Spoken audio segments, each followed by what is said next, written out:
Assalamualaikum warahmatullahi wabarakatuh. Kami di sini akan menjelaskan mengenai salah satu metode penelitian, yaitu Mixed Method Research dalam mata kuliah pengembangan penelitian pendidikan dengan dosen pengampu Ibu Evi Rofiani. Kami terdiri dari dua orang, yaitu saya, Khairul Nisa, dengan nomor NIM 210810639, dan Salsa Puji Tasfiatul Qalbi dengan nomor NIM 21081106037. Di penelitian mixed method adalah sebuah jenis penelitian mengumpulkan, menganalisis, dan yang mengkombinasikan metode penelitian kuantitatif dan kualitatif dalam suatu rangkaian penelitian untuk memahami permasalahan penelitian. Jika peneliti ingin menggunakan rancangan penelitian ini, maka sangat perlu untuk memahami penelitian kuantitatif dan kualitatif. Selanjutnya, karakteristik umum dari penelitian mixed method. Yang pertama, penelitian mixed method ini memiliki beberapa tipe desain yang bisa dipilih untuk diimplementasikan, tentunya dengan mempertimbangkan tujuan penelitian, sumber data, prioritas, dan waktu penelitian. Yang kedua, penelitian mixed method ini penyatuan atau penggabungan yang melibatkan merging, menghubungkan data yang satu dengan yang lainnya, connecting, membangun data yang baru, building, dan menempatkan data yang baru, embedding. Hal ini berarti data pada kuantitatif dan kualitatif dimix dalam sebuah penelitian. Dan yang ketiga, penelitian mixed method ini akan menggunakan dua sumber data yang berasal dari metode kualitatif dan kuantitatif, dan kemudian menggabungkan keduanya. Yang keempat, penelitian ini digunakan jika peneliti ingin menindaklanjuti suatu penelitian untuk mendapatkan informasi pelengkap yang lebih spesifik dan terperinci jika dibandingkan dengan hanya mengandalkan satu metode penelitian saja. Dan yang kelima, penelitian ini digunakan jika peneliti ingin memberikan perspektif alternatif dalam suatu penelitian. Adapun tipe-tipe dan prosedur mixed method. Yang pertama, mixed method tipe convergent parallel design, yaitu adanya pengumpulan sumber data baik kuantitatif dan kualitatif yang dilakukan secara bersamaan. Secara singkat, dapat dikatakan bahwa convergent parallel design ini bertujuan untuk melengkapi informasi yang tidak bisa di-cover oleh satu metode penelitian saja, baik kuantitatif maupun kualitatif. Yang kedua, explanatory sequential design merupakan penggunaan dua metode penelitian, baik kuantitatif dan kualitatif dengan urutan sequence, sehingga setiap metode akan dilaksanakan satu persatu dan tidak bersamaan dalam dua fase penelitian yang berbeda. Fase ini juga dikenal dengan nama a two-phase design. Dan yang ketiga, exploratory sequential design. Sama halnya dengan desain sebelumnya, exploratory sequential design ini juga memiliki kata sequential dalam penamaannya. Hal ini telah mengisyaratkan bahwa mixed method tipe ini juga tidak melaksanakan kedua metode penelitian, baik kuantitatif dan kualitatif secara bersamaan, namun berurutan. Desain mixed method satu ini juga dikenal dengan istilah a three-phase design. Dan yang keempat, mixed method tipe embedded design. Ini malah cenderung memberikan kebebasan pada peneliti untuk memilih salah satu metode untuk diprioritaskan. Dan yang kelima, transformative design. Ini layaknya sama dengan desain penelitian mixed method yang telah dijelaskan sebelumnya, convergent, explanatory, dan exploratory, ataupun embedded. Ia menerapkan salah satu alur dari keempat desain tersebut, namun perbedaan mendasar hanya terletak pada framework yang membungkus penelitian dilakukan. Dan yang keenam, multi-phase design. Sesuai dengan penamaannya, multi-phase design penelitian ini memiliki phase atau fase penelitian yang multi atau banyak. Peneliti multi-phase ini memanfaatkan konsep desain mixed method pada umumnya, namun menambahkan multi-fase terhadap desain yang diterapkan. Selanjutnya, efisiensi sebuah sampel mengetahui tiga faktor keterwakilan sampel. Yang pertama, ukuran sampel, dan yang kedua, variabilitas populasi serta fraksi populasi yang diambil sampelnya, dan yang ketiga, mengetahui formula mengestimasi ukuran sampel. Baik, selanjutnya yaitu ada ciri-ciri penelitian mixed method. Jadi ciri-ciri penelitian mixed method ini mempunyai karakter yang berbeda dengan penelitian lainnya. Ada beberapa karakter dari penelitian mixed method menurut Creswell tahun 2012. Jadi yang pertama ada memberikan dasar pemikiran untuk desain campuran. Jadi pada penelitian yang menggunakan metode kombinasi atau mixed method ini, peneliti harus memberikan kerangka dan alasan yang jelas.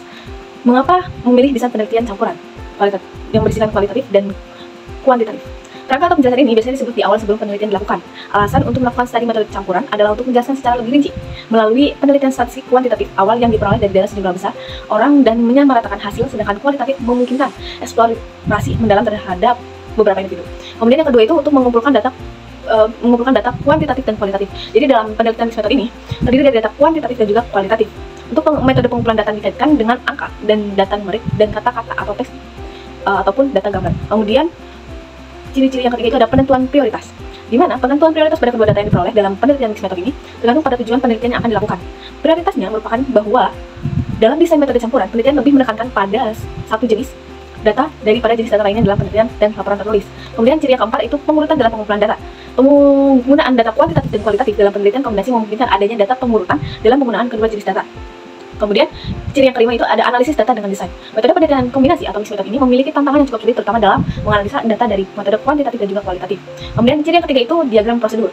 Metode penelitian mixed method ini mempunyai diagram khas yang menunjukkan proses penggunaan kedua jenis data, baik data kuantitatif maupun data kualitatif. Urutan penggunaan data serta menunjukkan prioritas data yang digunakan dalam penelitian ini. Baik, selanjutnya itu ada keunggulan mixed method research. Yang pertama itu ada pendekatan yang komprehensif, di mana mixed method ini memungkinkan pengumpulan data analisis dari perspektif kuantitatif dan juga kualitatif, memberikan gambaran yang lebih lengkap dan kayak akan mengenai suatu fenomena atau permasalahan dari penelitian tersebut. Kemudian yang kedua itu validasi dan kredibilitas yang lebih tinggi. Dengan menggunakan triangulasi data, hasil penelitian menjadi lebih kuat dan kredibel. Kemudian, fleksibilitas dalam menjawab pertanyaan yang kompleks.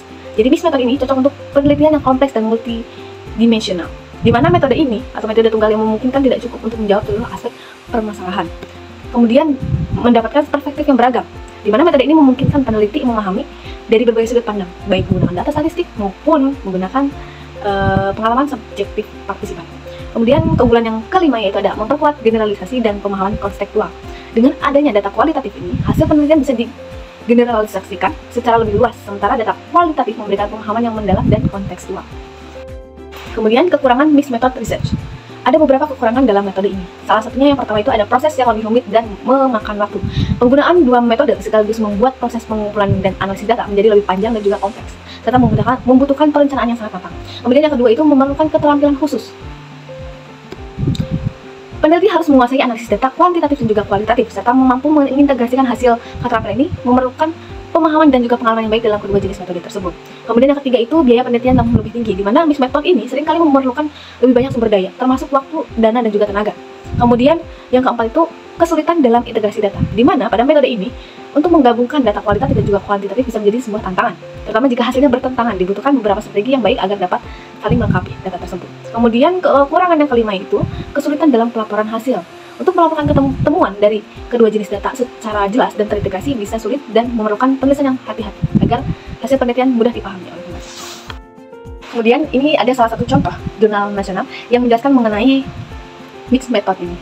Dalam jurnal tersebut, penelitiannya itu bertujuan untuk menganalisis tren penggunaan metode campuran atau penggunaan mixed method dalam penelitian serta mengidentifikasi tantangan utama dalam penerapannya.